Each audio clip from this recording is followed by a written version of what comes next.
Jeff Hodges is the entrepreneur's entrepreneur.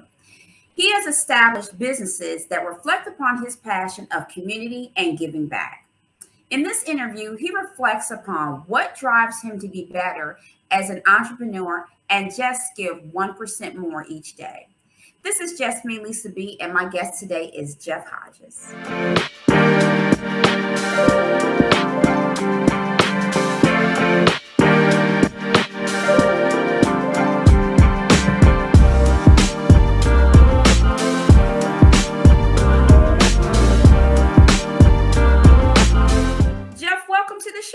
Wow.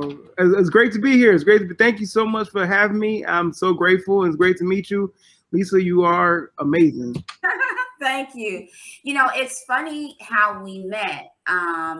Doris Nagel of The Savvy Entrepreneur got us linked up. You know, I had an interview with her and she had interviewed you. And after our interview, she said, you know, you need to have Jeff Hodges on the show. He's something else. He's got a lot going on. He's got these fantastic entrepreneur efforts that he's doing. He's got all these things. She mentioned one of them, which is the Onesound organization, and we'll get into that. But she said you were just this amazing entrepreneur. And I named my show The Entrepreneur's Entrepreneur. Because wow. Man, you've got some stuff going on, Jeff. Some things. First of all, it was great connecting with Doris, who connected me with you. Doris is amazing, and I love what she's doing over there. If you guys can check her out, Google Doris Nagel. She's doing some amazing work. Yeah, I'm excited because that's what it's all about. A community of people coming together just to make things a little better. So I love that. I love that so much. I love being a part of this, and it was great just meeting you too, though. So thank you. Oh, you're so welcome. And you're right. It is about community and bringing it all bringing it all together. I always say that there's room at the table for everybody. Wow, it's true. You know. It's so true. So you know, I just want to put some things in perspective. Jeff, you have a lot of entrepreneurial projects. Can you go into these projects and just to let everybody know, I am wearing one of Jeff's projects. Wow. Yep. Thank you so much. Thank you so much. I got one of these. You can get one too, because he's going to tell you where to get one at. But tell us about, he's got more than one business, y'all. So tell us about what all that you're doing, your businesses. Go into a little bit about that. So first of all, I want to preface this by saying I'm a baby in the entrepreneurial space, but all starts off in the fact that I think it's really important, and I came to this conclusion like right before COVID hit, so it happened like 2019, that because my first love is being a mentor and mentoring youth, and I would mentor youth, and a lot of them was trying to find jobs, and for some reason I kept running into a lot of talented young people that had all these different talents that they can be turned into businesses. And so I was thinking, you guys are in a good place where you actually can create something to give back to the world, and right. You can make some change with that. And I realized that the only way to be, one of the only ways, there's a lot of ways to be financially free, but one of the ways is to create a business from your passion. Yeah. And, but it's not necessarily for everybody, but it's for a lot of us if you try. Yeah. And so I realized that working. So ironically, COVID happened, so a lot of people around me lost their jobs, and a lot of even teenagers, they didn't know where to go. And I was mentoring, and I told a lot of them, how about you try to just make your first step in creating a business? And a lot of them has been getting started. And so it really came from me seeing that. And as I was seeing other people doing that, I was trying to do it myself. I already started with my brother, Oakside Investment Group, which is basically really cool, a real estate venture that we're working on. We got one property right now that I really like. We have another property we're trying to acquire. But it's just very simple, just making the steps by steps, and just helping people to put that together. And then from there, I created like a couple of things. I'm working with my Onesoundfoudation is actually a foundation I started a while back. That was something I would go around places and just teach kids, you know, music theory or just how to make music, and just different things connected to that, just for kids to have something to do. And from there, I was able to, connect with the Chicago Public Library, partnership with them, and partner with even Chicago Public Schools, DePaul University, doing some really, really cool work with that. But in the midst of that, my family was actually working on a venture that's really dope called Imani Community Project and Incorporated, which is actually connected to my church, which is a really great movement. And so I was able to take those talents and connect One Sound with that.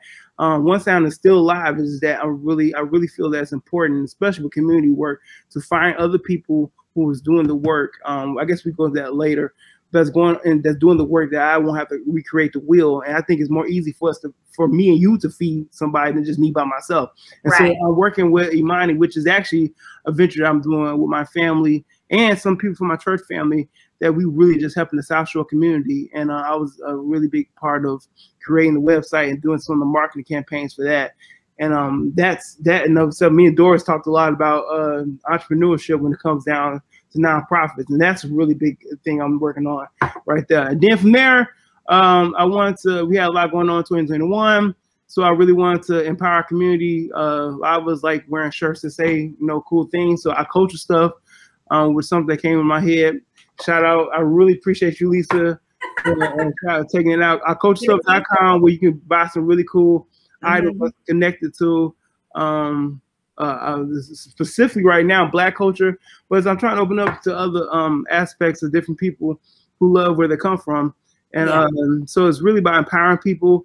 So it's a really cool website. You can buy really cool stuff and just make yourself feel better and just let the people know who you are and where you come from, or you can start a conversation and just just educate people just from a shirt. And so that's one thing. And I'm also working on another one, but I want to talk more about that the next time I get on, because I'm still on the genesis of that project. But like all these projects are so cool. It takes a little time to put things together, but after you do it, it's on its way on. And so it was funny when we talked, because you were saying that as entrepreneurs, we have to teach ourselves how to do things.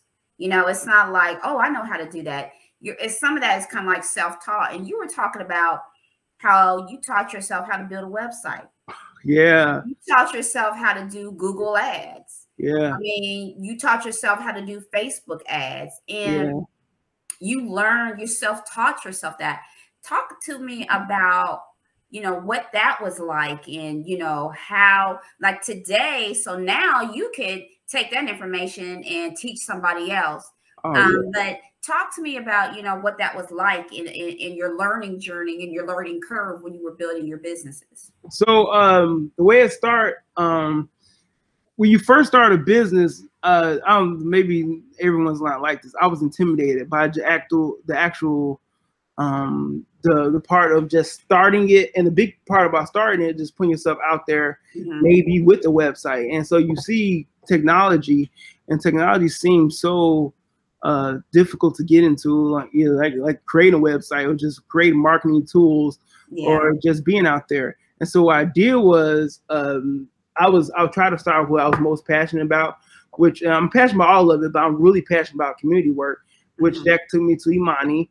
And so I said, let's do a website. It's easy for me to do a website from the things we're already doing. We're already feeding half of South Chicago. We already doing mentorship. We already doing after school programming. We already established there. So let's create a website from there. The website, and from us creating, from me working with my sister to create the website, Google, we was able to reach out to Google to do a Google ad campaign, and Google let us know we was able to get a grant that we able to put out free Google ads so the community can see what we do. That's awesome. Yeah, and that was really a big, it's funny because that was a really big aha moment for me to let me know, okay, so if Google thinks this website is pretty cool, you're doing a decent job here, maybe you can make the next step to another venture. And so from there, I guess it was that. And so we was able to get to the Google ad grant program, which has been a really eye-opening, because they've been a really big help with that. And that same situation connected me, which made me take the next steps with Ourculturestuff. Ourculturestuff was always in my head. And I was always okay at designing. I knew how to do like Adobe and use Adobe Premiere. That's what this video editing. But I knew how to do different things like Pixlr, Photoshop. I knew how to do it because I was teach kids how to do it. But like I didn't know exactly how to put the website, get the store, do all that type of stuff. And from there, I just started doing research. Reading books, to going to websites, going to YouTube, Google University, and from there I started there. And then the same idea happened. I opened Ourculturestuff. I got a couple items up, and then I was able to reach out to different social medias. And Pinterest actually decided to partner with me initially, and like they reached out to me because they saw the website. They thought it was really cool. And so, same way with Google, they thought it was good, and that kind of allowed me to go to the next step. So that's how that works.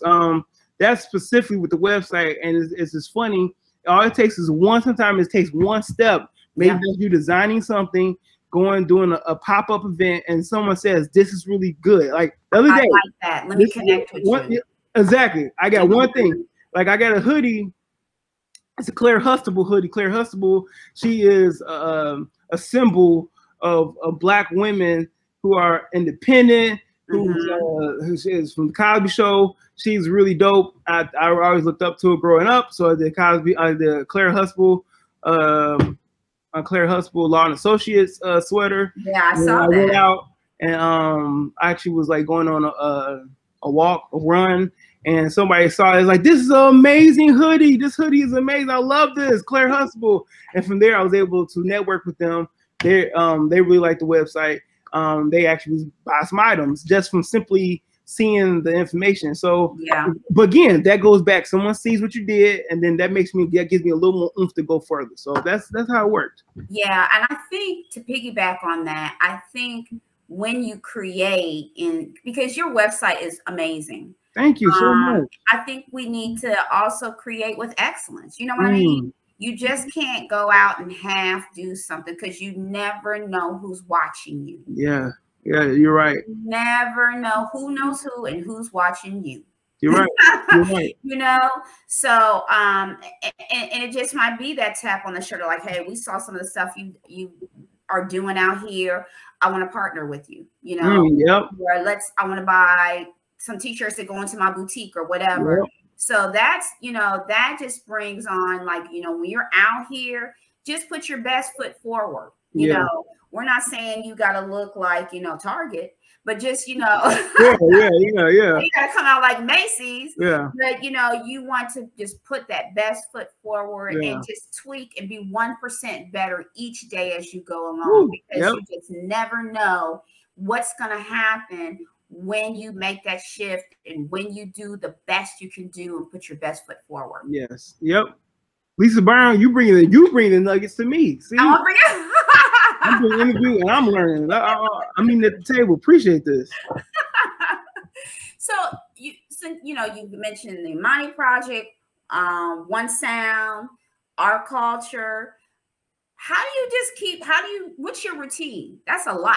And I'm sure a couple of funny because I don't think as much as it does. It doesn't become a lot to me when it comes down to organizing my thoughts. So my biggest thing I try to do every morning is wake up and I pray, and I have to create some sort of connection, right? And then from there, I get up and I go outside and I run. I run. That's giving me time to meditate in the middle of nature. I have a really great forest preserve next to my house, and I go out there, and that's when you get your why. That's the most. It's gonna sound cliche. I'm gonna be repeating it, but it's so important for entrepreneurs to see. That's why I see entrepreneurs, but it's true. I have to have a connection to know why I'm doing what I'm doing, and I really feel I try to be a man of principle, and one of my main principles is every day I try to inspire others to get to their why, to get to where they have to go, and I feel.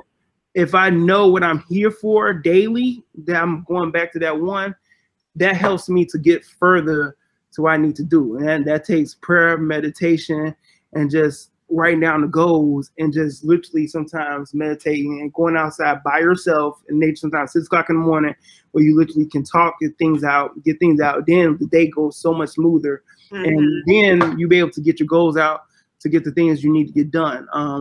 And I'm talking like I do this every day. I try to do it at least 5 times a week, but it's not easy to be consistent with it. But it really has been a big help in my life, especially during a pandemic. Like you need, I think the most important thing to get a lot of us through this is create a routine, especially for an entrepreneur, because it's so easy to get caught up in just the freedom of it. Yeah. Well, you have to have create a routine. So that right there specifically, getting up and doing that, then coming back, then that gives me time.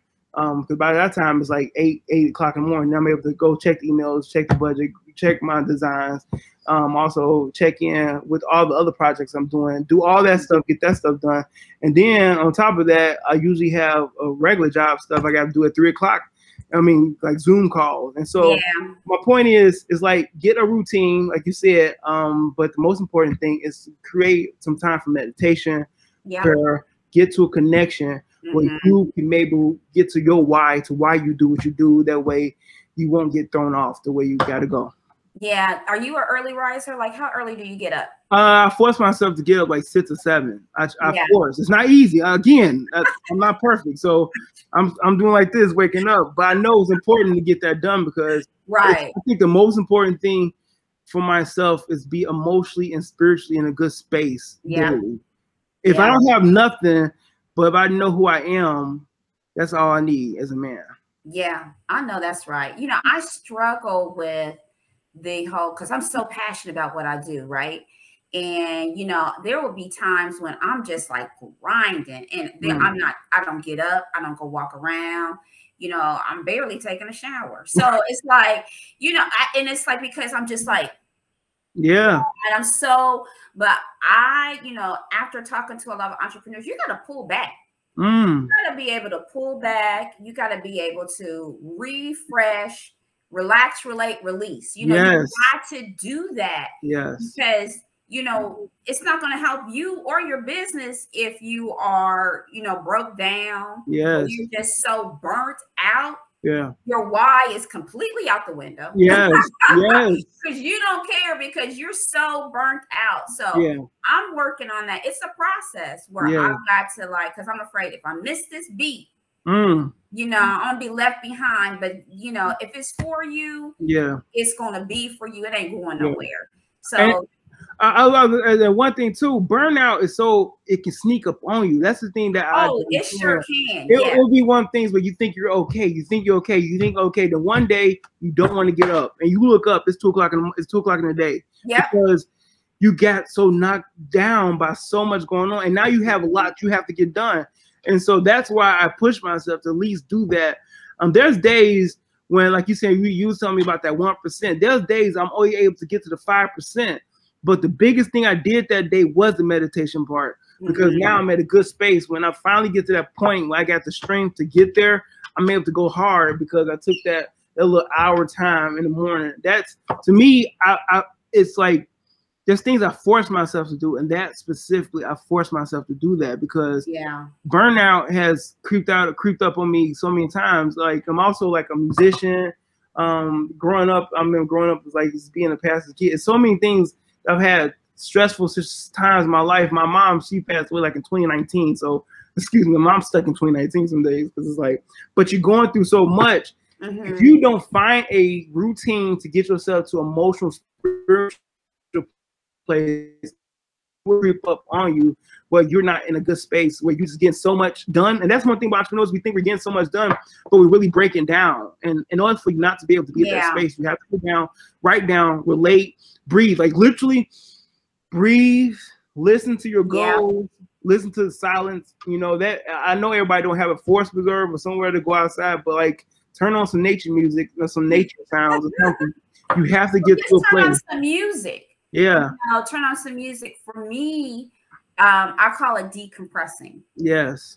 So my decompressing is I have to cut off from technology because I'm in digital marketing. So I'm always on the computer.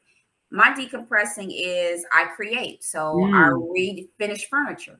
Wow. I find furniture, I refinish it because I got to work with my hands. Something about working with my hands is that, you know, refresh for me. Or I'll cook.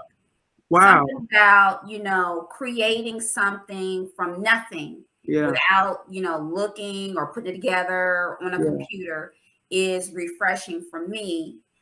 because I'm using my brain and I'm using my hands. So something about, for me, using my hands is my reset button. Yeah. So you got to find something. There's something for you to reset you. So, you know, utilize that. Don't get so burnt out to where, you know, you're like, oh, forget this business. I can't take it anymore. And then next thing you know, it's like this beautiful business that you built is going by the wayside because, you know, you don't take time for you. You still have to take time for you as you're building your empire. Yep. And I know when we talked about being on the show, a topic came up about defining your business as being Black owned. Mm-hmm. You think we should or shouldn't? And what's your point of view on that? I think it depends on your business. I mean, it depends on your business, but like personally, I think it's imperative, especially right now. And I live in Chicago right now, especially with the perils that's going on specifically in the Black community. I think it's important for our Black brothers and sisters to step up and let people know the work they're working on. Like what you're doing specifically is changing so many places where people can just go to YouTube, type up entrepreneurship, see this interview, and see me talking about my struggles, which would hopefully change their life. And you putting out these great nuggets. Because the thing is, so many times we see so much excellence and we don't know where it came from.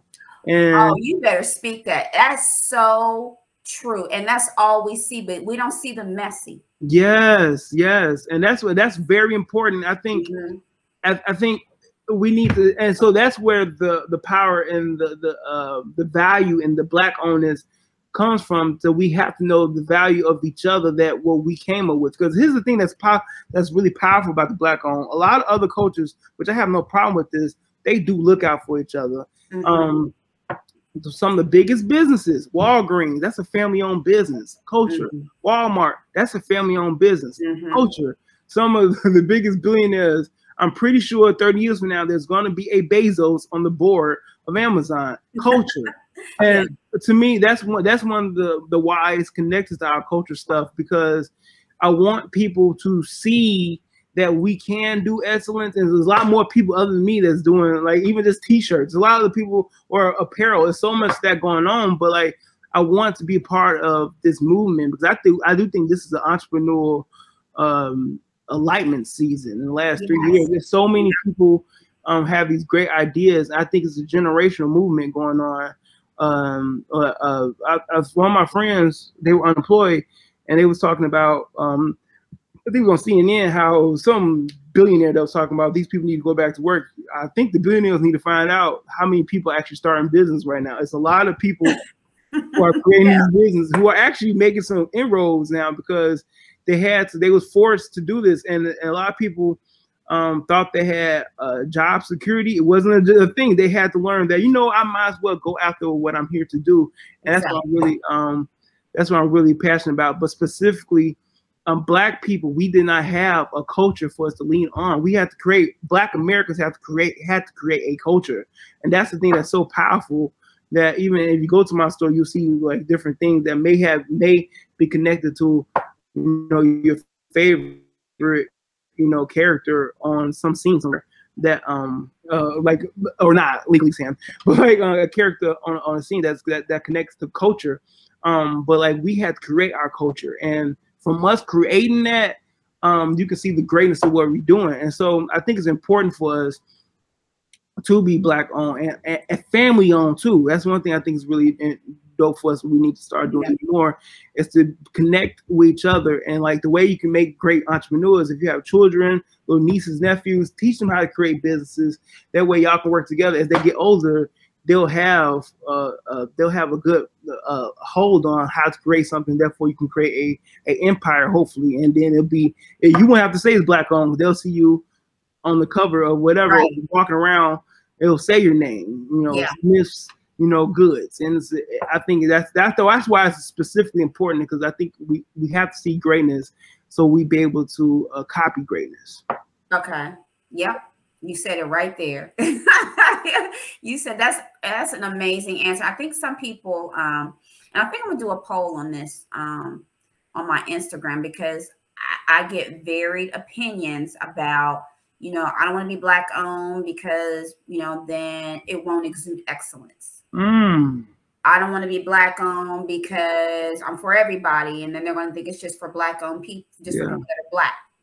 I don't want to be Black owned because then I'll seem like a charity case. You know, but you know, I haven't taken a stance on it, but I'm just curious to how do people feel about that? You know, how do people feel about, should I say I'm Black owned or should I not? You know, so thank you for sharing that. And I think, and also again, it depends. But the thing about being Black is, like, you don't have to put a label on being Black. A lot of times they will see that you are Black. You know what I'm saying? When they see your name or they see you actually at the interview, they will say it. So you may not have to do it. Just be excellent in what you're doing, and eventually your Black owners will be there. Because Tidal is actually a music streaming service that's technically Black owned, majority Black owned. There you go. And so you can just do that as long as you are just doing what you're here to do. You'll be all right. Right. I totally agree with you. Now, your entrepreneurial journey seems to be defined by giving back to the community. How has that helped you define your business or businesses? It's everything. It's, again, it's cliche-ish, it sounded, but it's so real. It's the why. The community. If you don't have a reason that I think the number one thing that this is, and again, I'm not the know-it-all, but I do know what does work for me as I become a consumer of goods. The one thing that's important for me is that whatever business you have, that you can express that you are part of a community, that you are giving back to the community, you are giving a service. In order, I think the biggest people, as you see, if you look around, that I feel that have made inroads in entrepreneurship and business, a lot of times they was able to give something back. Now, after it's all finished, you may judge them and say maybe it wasn't for the best, but you cannot deny Amazon gives you something that you need every single day that you feel connected to. So the most important thing, I think it's important that everything I connect to has to be able to help people. Again, that's why, again, I'm gonna go back to the meditation part, the prayer part, the connecting, so I can know why I'm here for, to inspire. So our culture stuff inspires, Imani inspires, Onesound inspires. Everything I do inspires people to go to the next level as I do what I do, because I'm doing this in an interview to let people know it ain't easy. We getting there, but like, hopefully you watch this and you'll learn. So everything I do is to inspire others and to just get people to do better and get myself to keep pushing to inspire. So if it like that, like even that specific, that shirt you have on, good hair, I was having a conversation with my niece. She's 12 years old, and she was talking about how she just didn't like her hair because everyone, you know, doesn't think it's good hair, because she really wants dreadlocks. And I told her, I want you to want, your hair is good enough. Your hair is beautiful what it is. And I was, you know, that inspired me to create a shirt that she can wear that just simply show an afro, a woman with afro, and say, that's good hair too. Right. That type of message, that is why I'm doing that. You understand? And of course, you know, all other stuff is all connected to be able to give back to people so they can feel better about tomorrow. So if I don't have that, I wouldn't have no businesses. I'll probably be, I don't know, I'm probably working for somebody right now, because it wouldn't matter. But as long as I know what I'm here for, that's giving back to me when I get there. That's all that matters. That is all that matters. What was the best piece of advice that someone has given you? Lisa, you started off with it. You said it. My sister told me this one time. It wasn't even from a fancy book. And she said, if you can wake up every morning and just go towards your goal, at least 1%, you're going to get there to 100. And that changed my life. And you said it. You said it. That's why I lit up, because that's the truth. If you are able to get up, just get up and go towards what you have to go towards. Just get out the bed, stand up, go to that website, go to that YouTube video, and watch, how do I design these bags? And just watch that video. That may change your moment to go to where you have to go. It's so important for you to just take that one step. Sometimes that one step is just to read that chapter in a book about entrepreneurship. Sometimes that one step can be just, you know, trying to watch a video about how to set up a website, or just that one step can be literally talking to somebody, send up an email, or just Facebook direct message to somebody who does the work you do, and just to see if they can reply back. I think it's imperative that you can just be inspired to get up and just try, and you be surprised what you can do. And don't listen to people who say that's been done already. Like, even specifically, there's a lot of people who create items online, but guess what? There's room for you. There's room for all of us. Get in this while you can, and just get up and just try your best, because you got something inside of you, and I know you do. All you have to do is just get up, write it down, look at it, and we can go from there, and just take 1%. And some days you're gonna get 10% done. Some days you're gonna get 20% done. But it's okay to get that 1%. Just get up and do, and you're gonna get it done. And that was our inspirational quote for today. Hey, that's what I do. Yeah, that's right. Yep. Brought to you by Ourculturestuff.com. Get that plug in. Yep. Okay, I'm going to say a phrase, and I want you to complete it. Okay. Success to me is contentment and who I am, knowing who I am. That's success. Again, which goes back to just the beginning of things I was saying, just finding peace. I connect with God every morning, pray, meditate. I try to do that because that gives me peace, which gives me the contentment, which gives me gratitude, which helps me to get to where I gotta go. You know, I mean, I didn't say happiness, because I think happiness, like, a lot of times people say, I just want to be happy, but like, I think happiness is such a fleeting emotion. It's like, you could be hungry one day and you be hungry for a pancake, and that'll give you happiness, but 2 hours later you're hungry again. And so I think the most important thing is for you to try to go for peace, go for contentment, and go for gratitude. That way, when you're hungry, you'll still be okay. When you're in the hospital, you'll still be okay. I had a moment when my mom, I was at the hospital with my mom, and she was literally on her deathbed, but we had a moment where she said, I'll be okay. Whatever happens, we're going to be okay. It was a moment of peace. When you're able to be that, you'll be able to get to gratitude, which gets you to contentment, which will ultimately get you true happiness, because now it doesn't matter what's going on outside, emotionally, mentally, and spiritually, you're okay right here. But if you're constantly going to what makes you happy right now, like, I just want happiness, well, that's going to leave you emptiness, like the pancake. It's going to leave you empty, wanting for more. Right. And so I think the most important thing, try to get to a place of peace and contentment. And when you get there, you get to gratitude. And I think that's probably the best place. That's probably what success is to me. See, that's great. I like that, because gratitude, I think that is something that is learned. Now, a lot of people are grateful. Yeah. You know, there's that song, be grateful for what you got. Yeah. You know, so a lot of people, you got to be grateful for what you got. Yeah.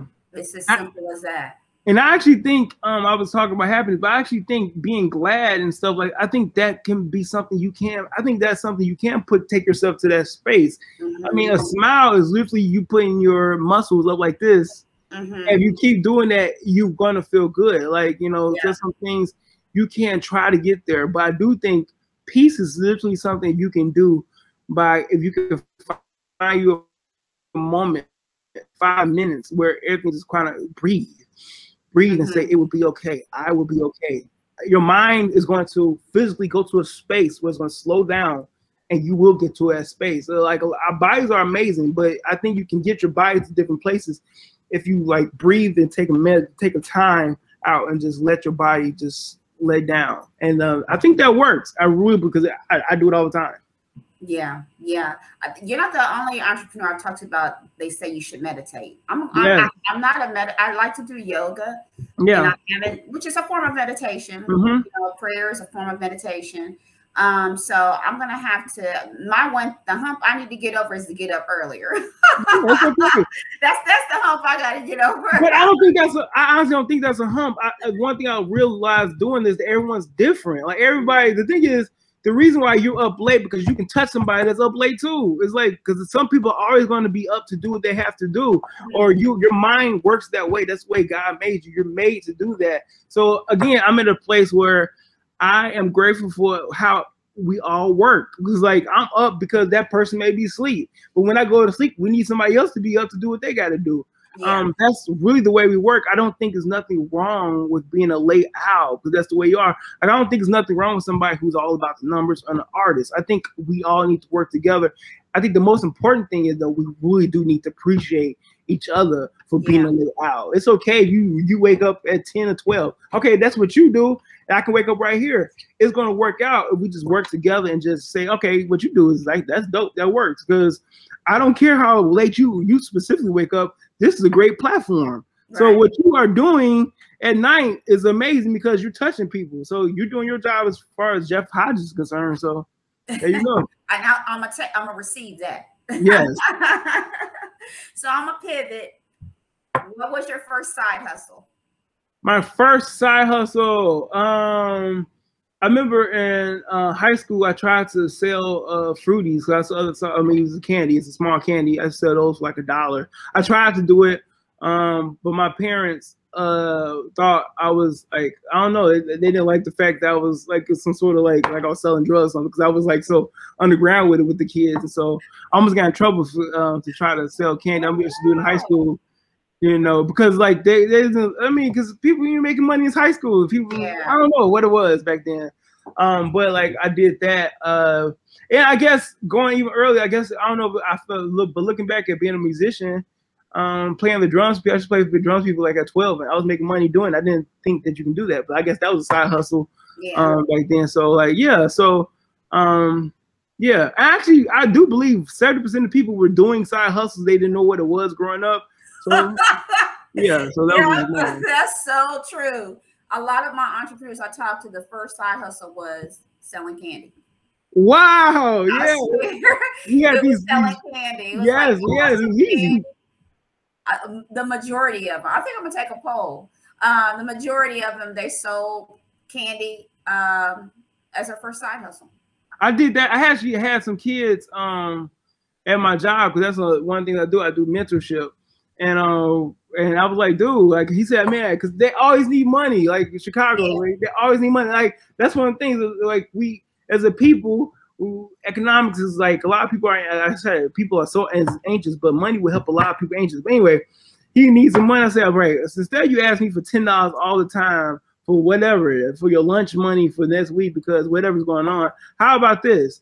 I'll give you $5. You go to the store, get $5 worth of candy. We're gonna bag these candies up. You're gonna sell these for $2, and you're gonna have your lunch money for next month. And it worked. And he never came back to his money. He never came back to me for money ever again. So I guess it worked out. Because you know why? He took that money and reinvested it and bought some more candy. Exactly. Yep. American dream. So Jeff, where can people find you on your social media platforms? Look up Ourculturestuff.com. Ourculturestuff everywhere on all social medias. As soon as the interview come out, everything should be popped up and ready to go. Okay. Check us out, Ourculturestuff. I guess you can check me out. Sometimes I'll be on YouTube having fun playing the drums. Just, check out Jeff H. Just search Jeff H music or Dave Hodges music and just check me out. Having fun doing that. Just our culture stuff is really big. Also, don't forget Imani Community Developer Corporation.com. It's really good, cool stuff going on with that. Go check us out. Go to the website. You can donate or you can be a part of the situation. You come in, you can mentor. You can come help out with the food giveaways. You can come help out, be a part of the after school clubs. We're doing so much with that. And you can just connect with me in all those situations. And I would love to connect and just check me out.